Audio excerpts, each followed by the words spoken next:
just a minute here, and we are waiting for Rita and her team to return from the breakout sessions. So I'm in the right spot, Randy? You're in the right spot, Pastor George. Yeah. Yay. We're going to get started in just a minute or so here. We're going to let folks catch their breath here. Yeah, I'm glad I made it back. I wasn't sure how to get back, but I figured it out too. So we're good to go. All That's right. the thing about these things. By the time you figure out everything, it's over.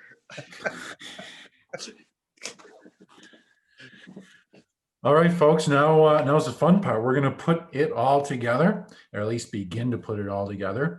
And we want to hear what you've learned from the breakout sessions. What came up? We will be compiling all these ideas, writing up a paper, and we're going to distribute that soon after the conference.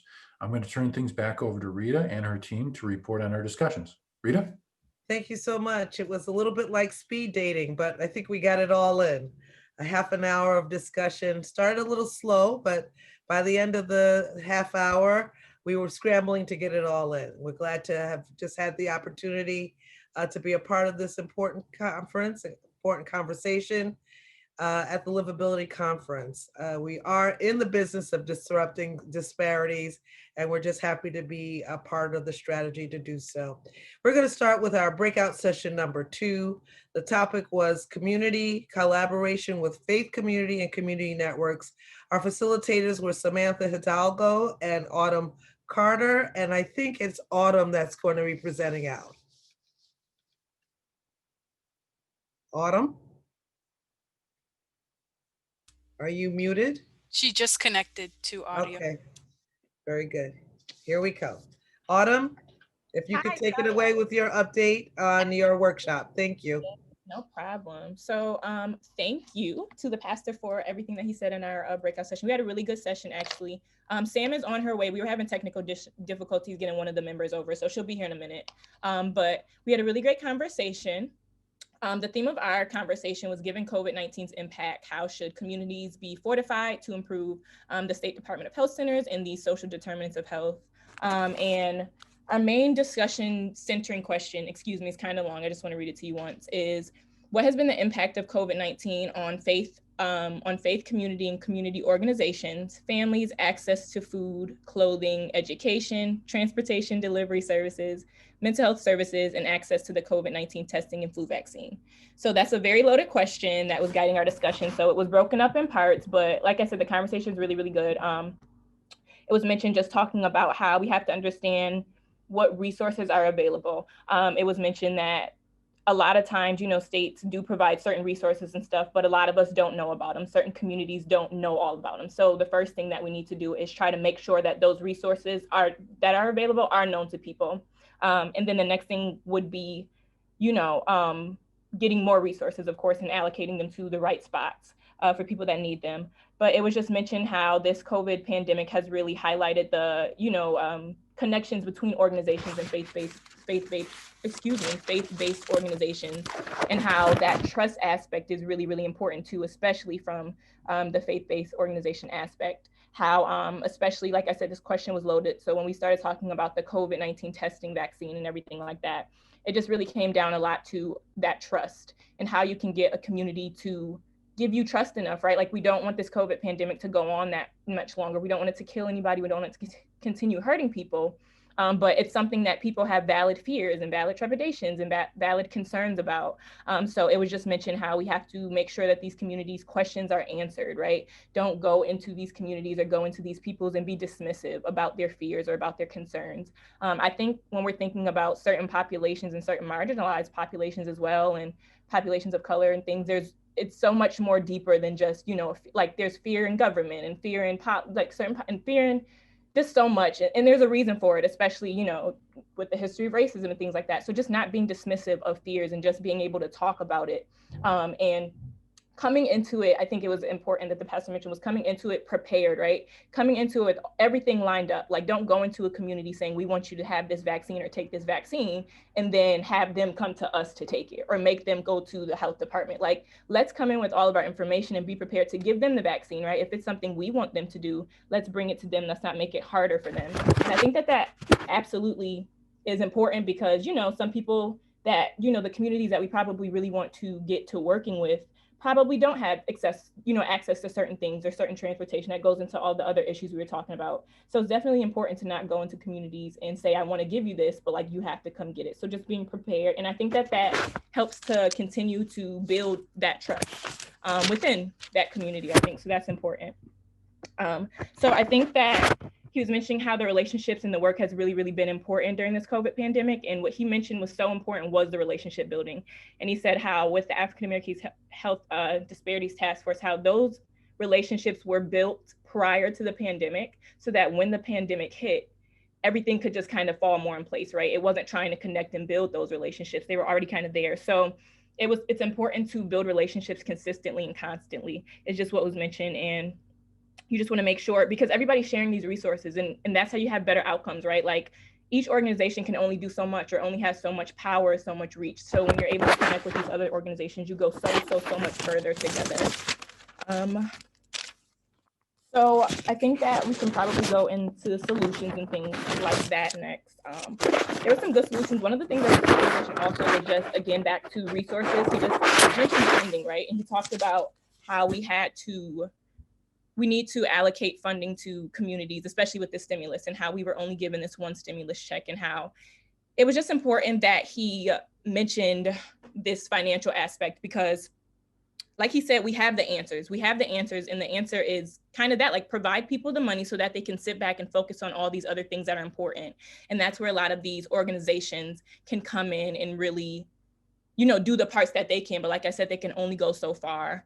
I think another one of the questions that we had when we were talking about solutions and things was, what about data and its use in strengthening these, you know, strategies that are going to increase this livability and stabilize these neighborhoods? And one of the important positions was that sometimes data could be bad, like how data is really, really good, but sometimes it was mentioned by somebody in our group that it can deter getting, you know, funding to the right places when we really, really need it. You know, sometimes when things end up being in, you know, somebody's in someone's pocket, or ends up being a financial interest of somebody that's on that, you know, board or something, well, maybe they'll come up with the fact that they need to continue doing research on it, but maybe they don't really need to do that. Maybe it's just the fact that they're going to be losing the money or whatever that the case may be. So that was a, you know, important, you know, perspective, because data is important. We want to drive all of our decisions with numbers, right? We don't just want to come in based on opinions, but that was a really important perspective. And then our last question was, what about community healthcare workers, faith community ministries and missions and programs, and providing developing training and supports and resources? So what resource do we need to drive this information? And we didn't specifically hit on this question because the previous question just kind of was flowing into that question.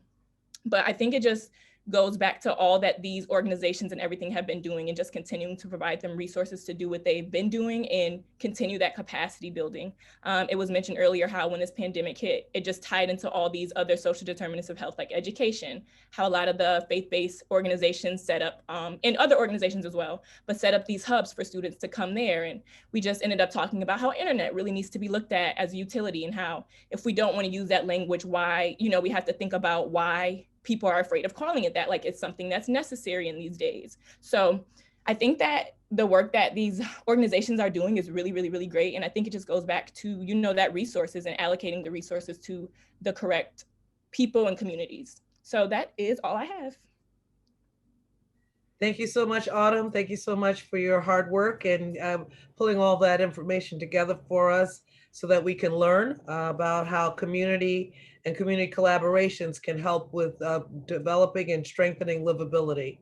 Now we're going to hear from our third session. It was the facilitators were Tamara Cross and Jake Circoni, and I believe it's Tamara who's going to be, Jake is going to be reporting out.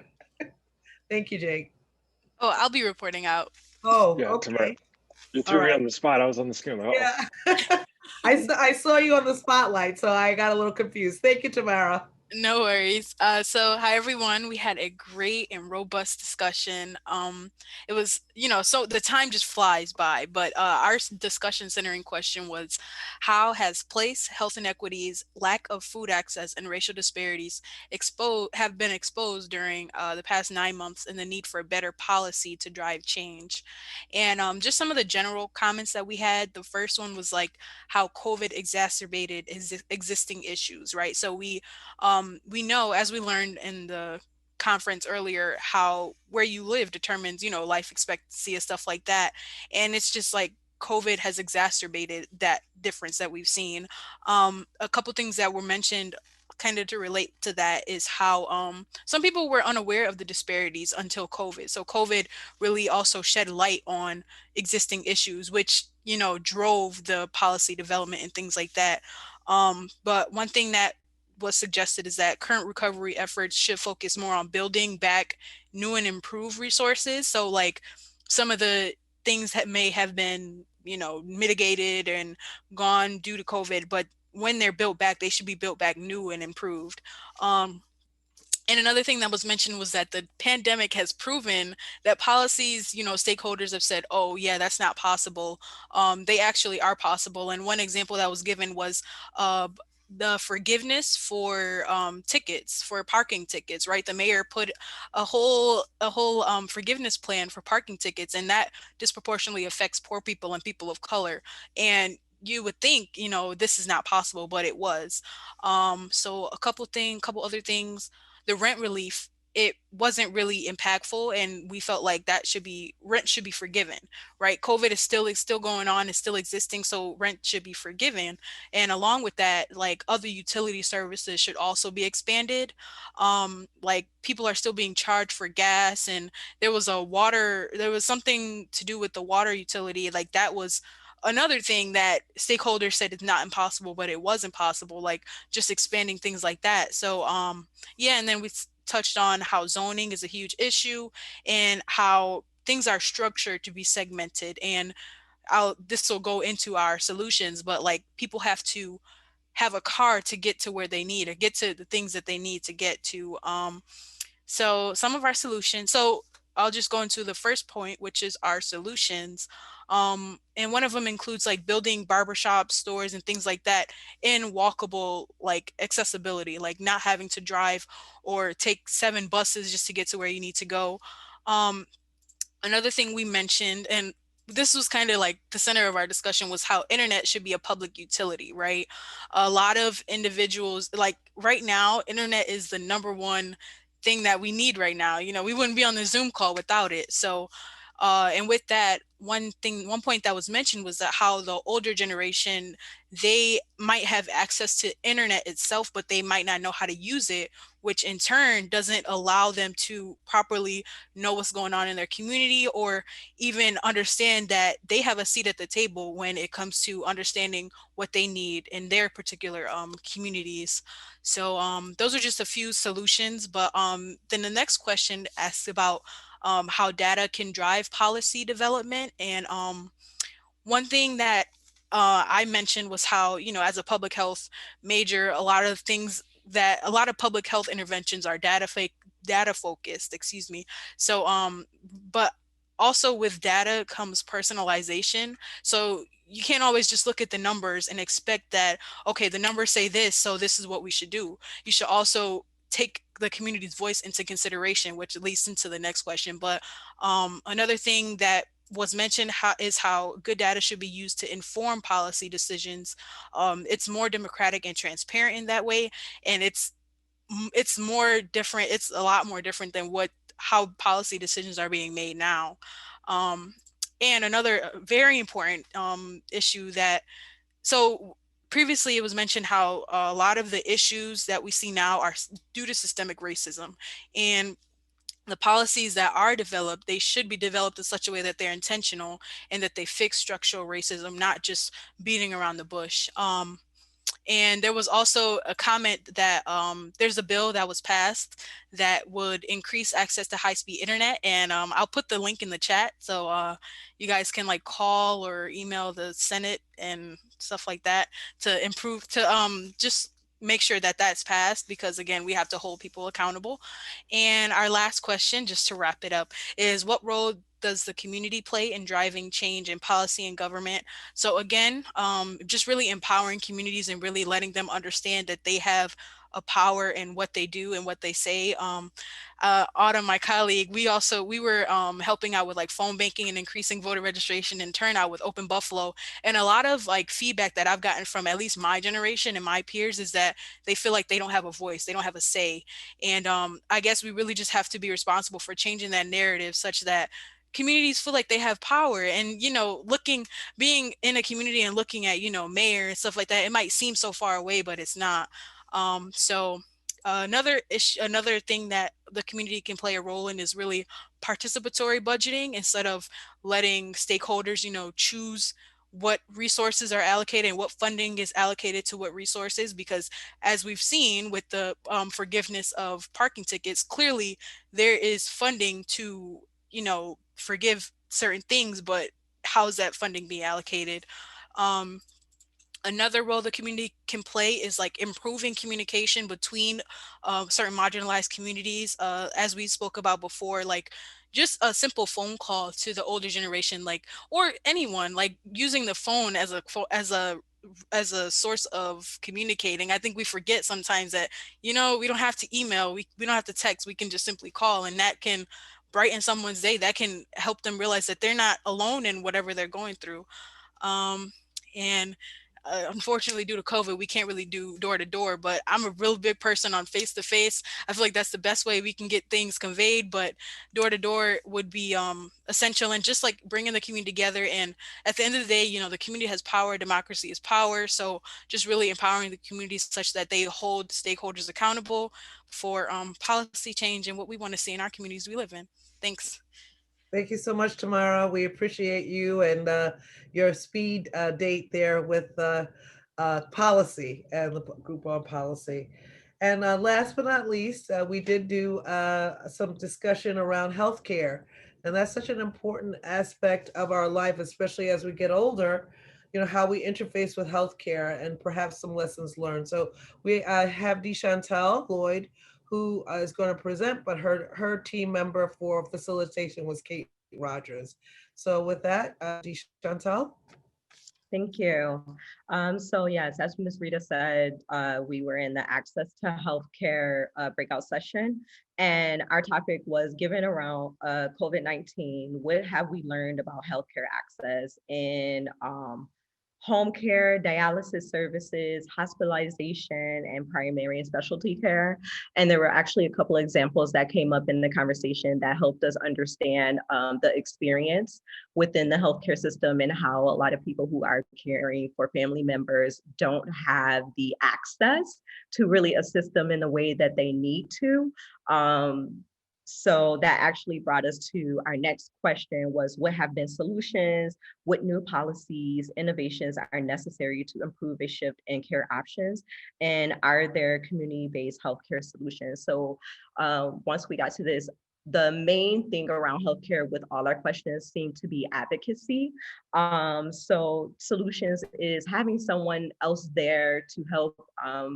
The experience has been you cannot get past the outside of the building to assist family members, or in some cases, there have been scheduled surgeries that were canceled, and then you have to learn how to maintain the care or go without that for the family member. Some of the policy changes that they were saying they're unclear about right now, but standardization would be a good thing to change things. Assistance in family members needs to occur. So if there's some kind of policy updates that can occur there, that would be great. The next thing was about data and its use in the population health strategies to improve access to care. So we really asked everyone, do they have access to data? How do you feel the access that you had to data, how has that impacted your life? How has that impacted your community? Has it been a good resource? And the feedback from the entire group is, yes, I have access to data. I know how it's being used in my community. So we extended it further to ask, okay, now that you have access to this data, are you comfortable with getting the vaccination for COVID-19? And a lot of people were not comfortable with that at this point because there just needs to be more education. And again, it's educating, advocacy, and really having more leaders within your community telling you about more about the vaccination. So not a lot of polarization around that is really helping. It needs to be more focused inward within the community to really talk to being familiar with the people that you know to help talk you through that process. So it's the trust, the education, the data. The data isn't enough alone. And lastly, it's what about solutions to address the needs of healthcare workers, including healthcare aides, essential workers, and home care workers. So this was also another interesting topic. Again, it's centered around advocacy and education, and healthcare workers not having the capacity to be helped beyond where their workplace, right? So they're not getting time off, they're overexhausted, so they can't do more than within the confined space of where they're being overextended. And then there was another conversation just about seeing yourself within those spaces, right? Especially when you get to the more prestigious role of a doctor. So not seeing a doctor who looks like you, trusting in that, not believing your pain, because we know COVID-19 has a high kind of pain rate, right? So pain is a big thing with COVID-19. So if they're not already believing your pain, your level of pain, then you're walking in the door not having someone who can advocate for you, who believes in you. So again, it's around advocacy in the healthcare system. So pretty much to summarize it, we talked about really checking on our seniors too. There was some resources provided within the chat to be able to check on them during this COVID-19, to lend assistance to those family members who may be overexhausted, and also checking on our healthcare workers who are overexhausted. We can't forget about them. So there's needs to be a lot of education, advocacy, a lot of innovation around policy, and more listening to our communities so that we can help them. So it can't be done with just one person. It has to be a full-fledged resource, the community, the people, to really help us in this healthcare structure. It's something that we know is broken today, but if we keep collaborating and coming together collectively, hopefully we'll be able to make change gradually with not only policy, but with access and advocacy.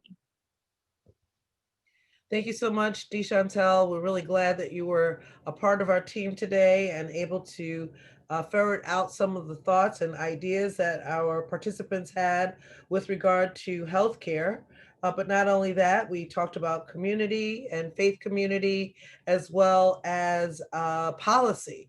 And prior to that, we talked about a number of things in our previous session at our roundtable. So we have had a full interactive period this afternoon, really focusing on various aspects of livability that would improve our ability to be on equal footing with regard to health and then longevity. So with that, I'd like to send it on back to Randy, and maybe he'll have a few comments before we close out for the day. Thank you so much.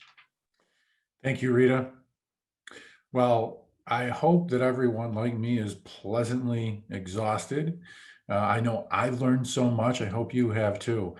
Every time we do this, I'm impressed by the people who come together from across the state, different backgrounds and organizations, and work on focus on solutions. I want to thank you all for putting in the time today. You've made it to the very end.